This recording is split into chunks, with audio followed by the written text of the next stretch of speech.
Cataract Gorge is Launceston's own piece of wilderness, a unique natural formation of sheer cliffs and cascades just 15-minute walk from the city centre. Visitor facilities include walking and hiking trails, chairlift, swimming pool, restaurant, kiosk, peacocks and wildlife, gardens, a suspension bridge, interpretation centre and lookouts with spectacular views. Contemporary citizens in Launceston and beyond have much to thank this place for: the electricity for their homes, hospitals and schools, recreation facilities and the community gardening place of arresting beauty and proximity.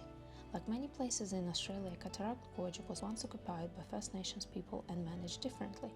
First Tasmanians were adapted at fire stick farming, wrapping tinder in paper bark to create a firebrand which smoldered for days. This they used to burn off plants and trees life selectively, creating grassy plains on which wildlife grazed, wallabies, possums, rich source of protein. Such plains have not survived as they were used by settlers for pasture, and hard hooves of cattle and sheep destroyed them. Native flora was hardy and endured, but settlers did not know how to eat it and rightly viewed its toxic potential. The gorge even now has native life-giving fruit, one plant ripening after another in a year-long cycle of sustenance. Cherries begin the fruiting season. Native tomatoes survive frost and temperatures to -8 degrees.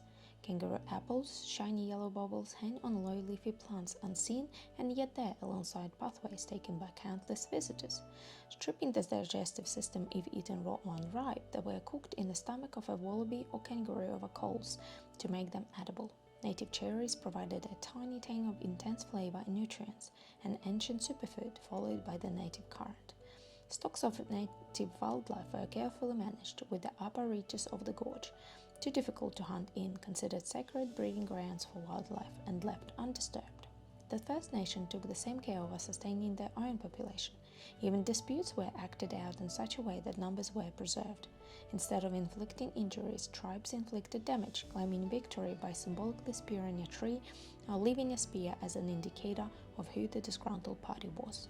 When you're in the gorge, you get a feel that you're coming into a very special place. Maybe it has something to do with the fact that it has been an ancient place of significance for many years. It's a place of belonging. It is a jewel in the crown for tourism in northern Tasmania. Cruise vessels ply Cataract Gorge daily.